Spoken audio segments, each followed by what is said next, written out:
Maio de 2024. Nesse mês, as nossas atenções estão bastante direcionadas para essa tragédia que se abate no Rio Grande do Sul.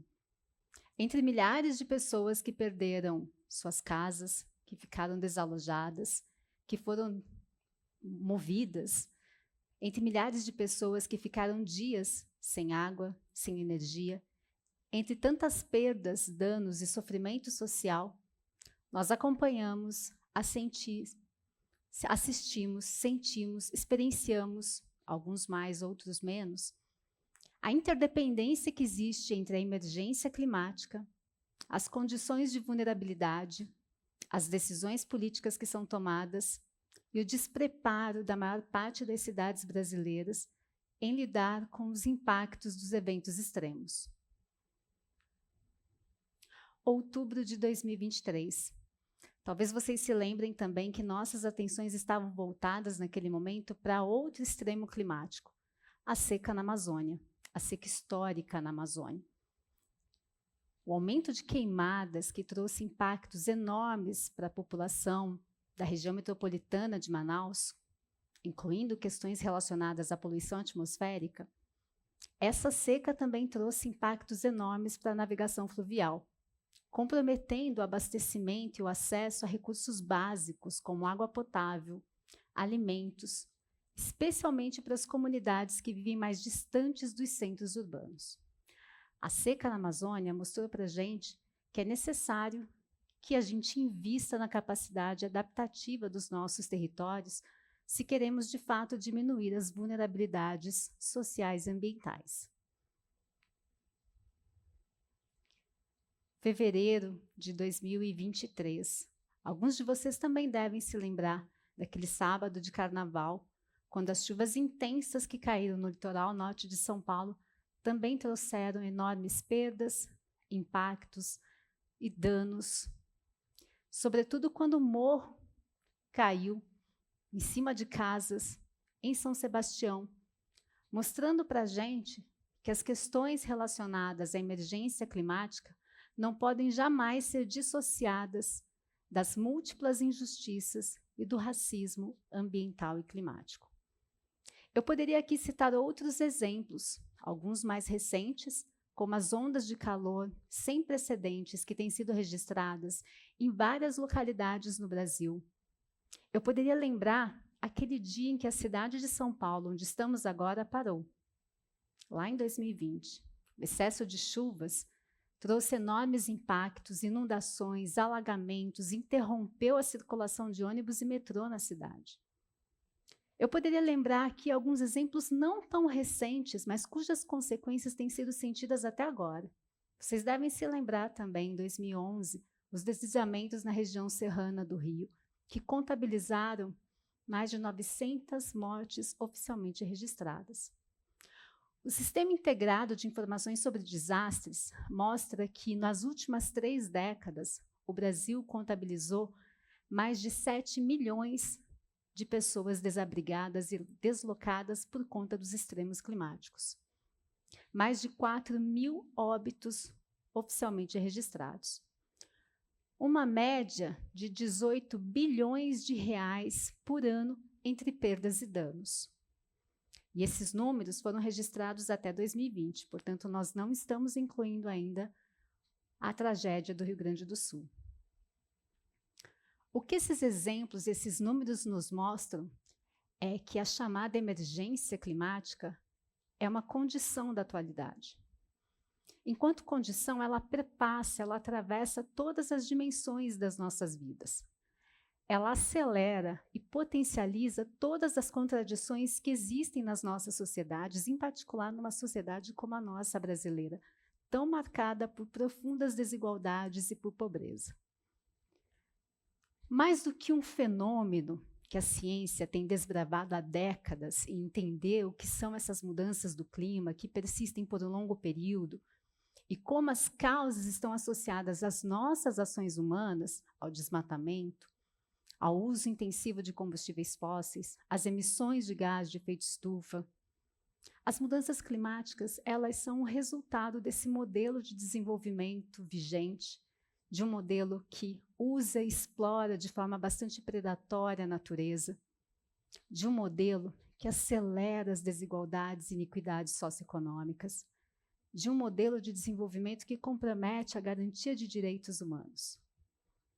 Lidar com a emergência climática envolve políticas públicas, comprometimento e ação de todos os atores. Atores governamentais, nos seus diferentes níveis, federal, estadual, municipal, setor privado, ainda bastante omisso nessa questão, e nós, indivíduos. O que eu vou compartilhar com vocês nos próximos minutos da minha fala são alguns dos nossos estudos que mostram também o papel das cidades e dos governos locais diante da emergência climática, porque, afinal de contas, a materialização dos efeitos das mudanças climáticas acontece onde vivem a maior parte das pessoas, as cidades. Antes, porém, eu acho que é importante a gente situar 3 conceitos bastante importantes, conceitos chaves quando a gente fala de enfrentamento aos impactos das mudanças climáticas, particularmente no contexto das cidades: adaptação, capacidade adaptativa e resiliência. Talvez você já tenha ouvido falar desses 3 conceitos. Adaptação significa a gente promover ajustes em diferentes áreas, setores, na tentativa da gente antecipar, antever possíveis impactos relacionados aos extremos climáticos, e ao fazer esses ajustes, a gente tenta reduzir as vulnerabilidades de territórios, de grupos sociais. Capacidade adaptativa significa o potencial de promover esses ajustes, o potencial de mudar para um estado que seja mais desejável frente às mudanças climáticas. E resiliência é a capacidade de resistir, de dar respostas, de enfrentar diferentes tipos de ameaças e perigos. A resiliência climática, como eu mencionei, depende bastante da interação entre políticas públicas e da ação dos diferentes atores. Agora, vamos tentar territorializar esses conceitos. Vamos fazer um exercício de pensar como esses conceitos se materializam no nosso cotidiano, nas nossas cidades. Adaptar, como eu mencionei, significa promover ajustes. Então eu pergunto, quais ajustes têm sido feitos nas cidades brasileiras para lidarem de fato com os impactos dos extremos climáticos? Quais ajustes têm sido feitos para lidar com o que eu venho chamando de uma equação bastante perversa que caracteriza a maior parte das nossas cidades?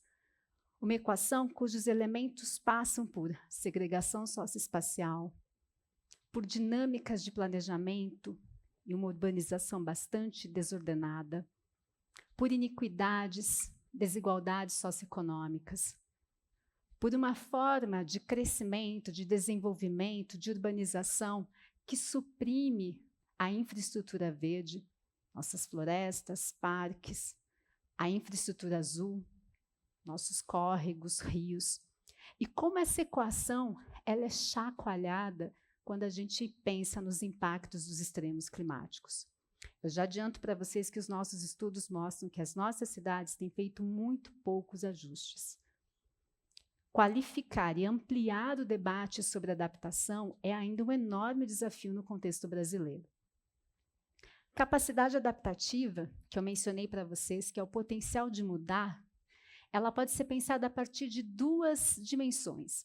Uma dimensão que a gente identifica como genérica e a outra que a gente chama de específica. Quando a gente fala de capacidade adaptativa genérica, a gente está falando de políticas, ações e instrumentos que permitem melhor qualidade de vida para as pessoas. Acesso à renda, educação, saúde, moradia, transporte de qualidade, segurança alimentar. Quando a gente pensa em capacidade adaptativa específica, a gente está falando de instrumentos, de políticas, de ações que ajudam a responder aos impactos climáticos. Por exemplo, planos de contingência, sistemas de alerta, mapeamentos de áreas de risco, defesa civil bem preparada. Imagino que vocês já devem pensar como as nossas cidades brasileiras ainda apresentam uma baixa capacidade adaptativa, mas eu vou dar alguns números que os nossos estudos têm mostrado. Em 2020, apenas uma em cada 3 cidades brasileiras informou na pesquisa sobre municípios que o IBGE realiza anualmente que tinha em curso um plano municipal de habitação. O que isso revela para a gente? Que déficit habitacional, moradias em áreas de risco, situações de vulnerabilidade não estão no radar na maioria dos municípios brasileiros. Naquele mesmo ano, em 2020, 13% das cidades informaram que tinham um plano de redução de risco. Só 7% dos municípios declararam que tinha alguma lei, política, instrumento de ação climática. Ou seja, tanto na capacidade genérica como específica, as nossas cidades continuam muito pouco preparadas para lidarem com os eventos extremos. Sobre resiliência, que eu mencionei para vocês como essa capacidade de responder, de enfrentar diversos estressores, ameaças e perigos, e que depende muito dessa interação entre políticas públicas e da ação dos diferentes atores, a nossa situação aqui no Brasil também é muito preocupante. Para além daquela equação perversa que eu mencionei para vocês, a gente ainda tem que considerar que, em geral, as políticas aqui no Brasil, nas cidades brasileiras, elas não se conversam. Política de habitação, por exemplo, conversa muito pouco com a política ambiental. Particularmente para os governos locais, há uma enorme dificuldade de priorizar ações, investimentos, de definir responsabilidades. A gente tem ainda problemas de fiscalização em relação às normas, leis e arcabouços vigentes. De novo, a capacidade de resiliência dos nossos municípios frente aos extremos climáticos também é muito baixa. O que fazer, então? Primeiramente, eu acho que nós, enquanto cidadãos eleitores, temos, sim, o dever de cobrar medidas. É preciso urgentemente que os nossos governos ajam efetivamente para reduzir as emissões de gás de efeito estufa, mas, em particular, e considerando a gravidade do cenário atual, em se adaptar, em promover esses ajustes nas nossas cidades. Para além de garantir política municipal de habitação, plano de redução de risco, defesas civis bem preparadas, investir em habitação, em transporte público de qualidade e por aí afora, as nossas cidades também podem explorar o que a gente chama de soluções baseadas na natureza. Soluções que se inspiram na natureza para lidar, minimizar os efeitos dos extremos climáticos. Essas soluções, que têm sido testadas em diferentes cidades no mundo como um todo, inclusive em algumas cidades brasileiras, elas não apenas ajudam a melhorar a capacidade adaptativa dos nossos territórios, mas também cumprem um papel importante na proteção da biodiversidade, da natureza, mas também na nossa qualidade de vida. Vocês já devem ter ouvido falar de jardins de chuva, telhados verdes, hortas urbanas, preservação das nossas matas ciliares, várzea e por aí afora. São medidas que podem aumentar a permeabilidade dos solos, que podem ajudar na provisão de alimentos, que podem ajudar na redução do desconforto térmico frente às ondas de calor, por exemplo, que podem ajudar, inclusive, na redução da erosão, do controle de terras, de solo, para evitar deslizamentos. Essas soluções, elas podem e devem ser implementadas nos nossos municípios. Além disso, elas trazem também impactos na nossa saúde. Áreas verdes, esverdejar as nossas cidades também é fundamental para garantir a possibilidade de que a gente tenha maior contato com a natureza nas nossas cidades. A Organização Mundial da Saúde reconhece hoje que as mudanças climáticas constituem uma das maiores emergências de saúde, talvez a maior emergência de saúde global que a gente vai enfrentar nesse século XXI, que a gente já está enfrentando nesse século XXI. Mas, diferentemente de uma emergência, de uma pandemia causada por um vírus, por exemplo, a gente não tem vacina ou medicamento para lidar com a mudança climática. Mas a gente tem soluções. E é preciso que essas soluções sejam colocadas em prática. É preciso que a gente fique atento a essa agenda climática, porque ela, como eu disse na minha fala inicial, ela está presente na nossa vida. Vamos pensar sobre isso. Obrigada.